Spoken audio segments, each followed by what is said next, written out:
fellow Michiganders, Michiganians, or whatever you happen to call yourself.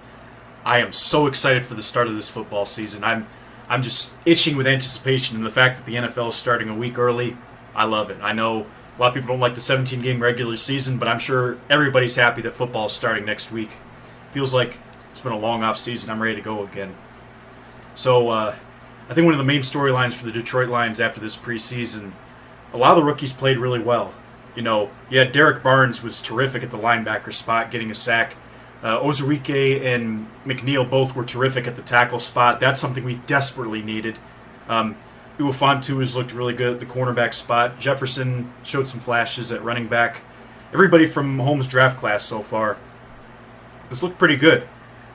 Except the main storyline I'll get to is one guy who has not looked so good, and that would be Penei Sewell.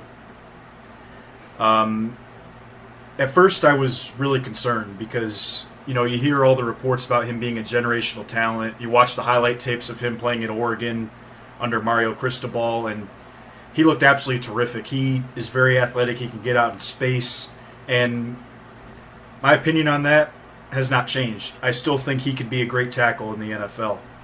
But it's pretty clear that it's going to take some work.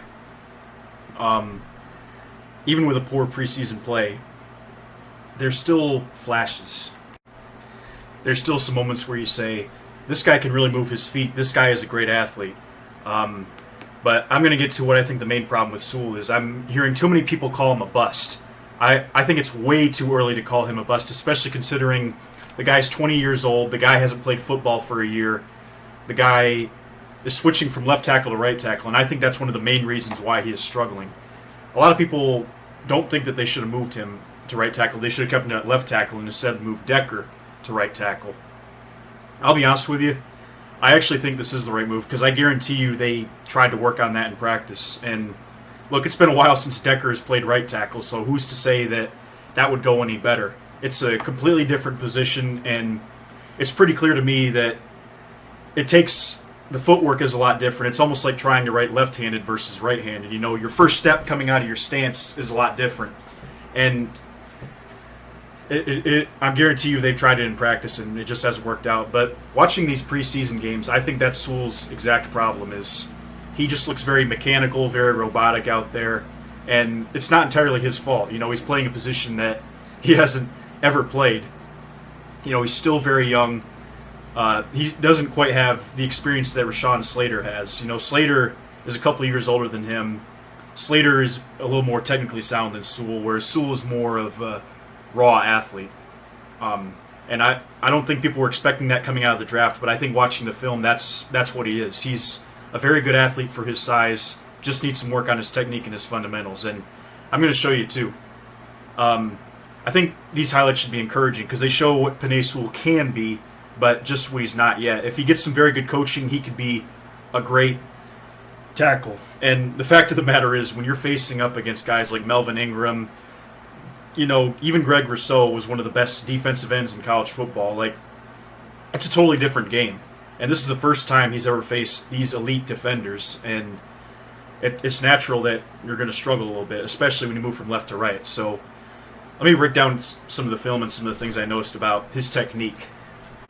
I want you to notice something about his hand placement. Now, I used to play offensive line, and the key thing is you got to have your hands inside. That's what it's all about. You got to have the lower hands, and you got to have your hands more inside than the other guy. And if you watch Sewell get out of his stance, it's pretty clear that he's not going to do either of those things just with the way he's getting out of his stance. And I think this is due to him changing positions, and it just looks very unnatural. You'll see what I mean. So here's his second snap against the Bills. You see he does a pretty good job engaging right there, but you notice something about his hands, right?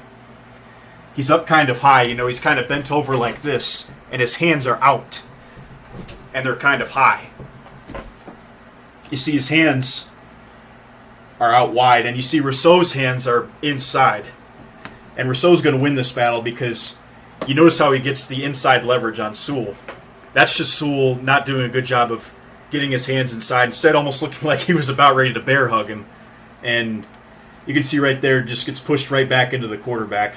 So that right there is a technical issue. And you go up against a good defensive end like Russel, who many people thought would be a top 10 draft pick before, a lot of stuff came out and then he fell down in the draft. You're going to have to get technically sound, and you could just see he just kind of looked robotic there. But I will say something about Tavai, is that I think he's listening to his coaches and he learns as the game goes along. Because later on in this game, you saw exactly what I was talking about, that arms wide open out like that. There's no way you're going to block anybody like that. I mean, you're just exposing your chest. But you watch here, lines up again. Look at his hands this time. You notice that they're much more inward. And as you can see, he's in a much better stance. He's much lower. Does a very nice job with protection there. Might have gotten away with a little hold. But that's going to come with, just the different foot movements. Because when you're a left tackle, obviously you're moving in the opposite direction. So that's going to take some work. But what really encourages me about Sewell is that there's times where, even with his technique being as poor as it is, he still looks very good out there. Like, I want you to watch this play right here. This is later in the drive. And you'll just notice very inconsistent because, yet again, he's very young, hasn't done this in a while, and has never played right tackle. So watch right here. This is an example of poor technique. You notice how he starts with his hands inside, then he wraps them around like that, exposing his chest, but he's so quick and he's so strong getting his hands on the defensive end. Stops the pressure right as it goes with his hands up there like that. You can say it wasn't a great job by the defensive end, but still, I see it as, despite the fact that this guy has some technique issues, he still has the athleticism to be a productive tackle in this league. And this is another example of some things I like about Sewell, is that his awareness is very good. I noticed in college there's many times where he's running out to block defensive backs. You'll see him oftentimes pick up one or two guys in pass protection when the team runs a stunt. And here you're going to see the Bills run a stunt with their defensive line. But I want you to watch what Sewell does. So naturally, it's instinctive for a tackle to chase after this defender, right? But if you watch Sewell, you see he gets out of his stance, he blocks him, but he does not overcommit. And then I think that might be Ed Oliver, comes in on the stunt, and he does a great job getting his feet set, not overcommitting to the guy running inside, and gives Goff good time to make a throw. Actually, a pretty good throw, but better defense there by the Bills. So, despite giving out that first sack, Sewell definitely showed some promise in that first preseason game. This preseason game against the Steelers was the rough one, and probably because he was thrown to the Wolves against Melvin Ingram, who was one of the better defensive ends in the game. Here you're not necessarily going to see a problem with his hands. You're going to see more of a problem with his hip angle. And what I mean by hip angle is, you want to have when you're getting out as an offensive tackle, you want to have your hips sort of at a 45-degree angle to the guy rushing. Whereas Sewell is more parallel to the line of scrimmage, and you're going to see that very soon. So if you watch right here, he's lined up at right tackle here against Ingram. You can tell Ingram's clearly going to rush the outside with the way he's lined up. Now, if you notice this get off, look at the difference here between Matt Nelson, who, by the way, has had a very good preseason. You look at the difference between him and Sewell. You notice the hip angle. He's a little bit more angled outward. He's much more prepared to defend the outside, because that's your job as a tackle.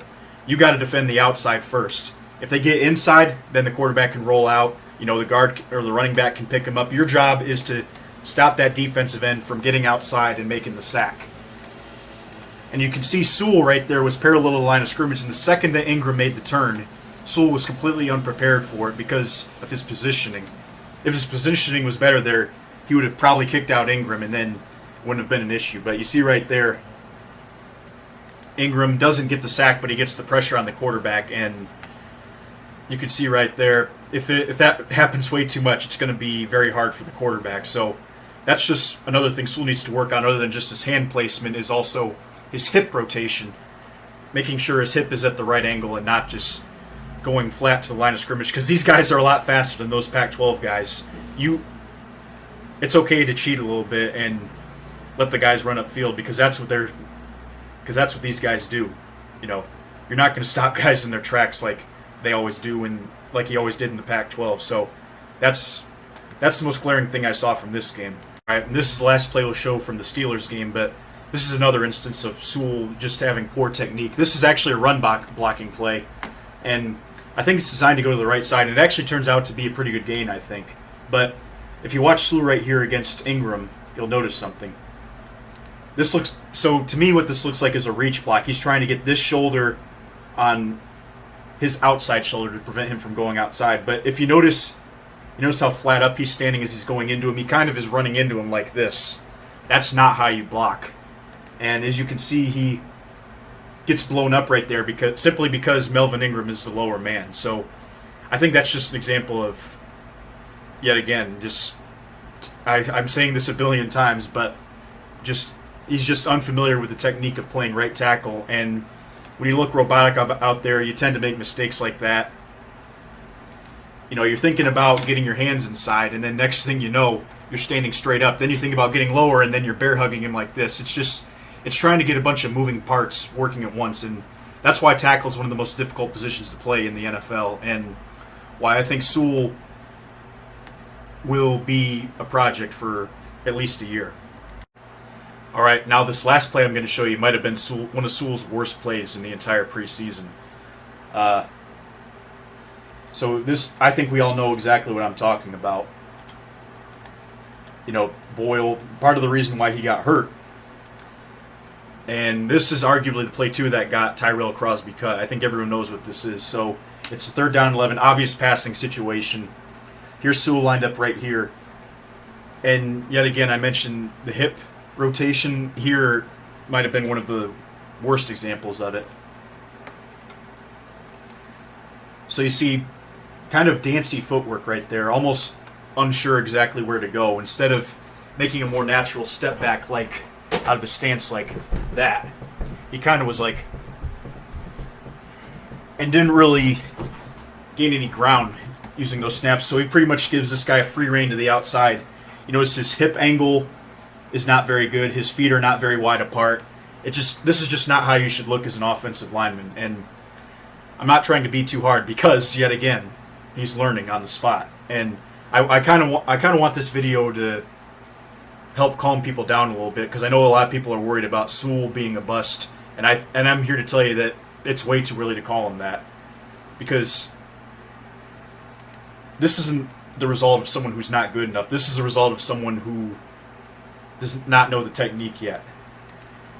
And because he gave him that free outside presence, he's able to get that sack easily. We'll watch it one more time.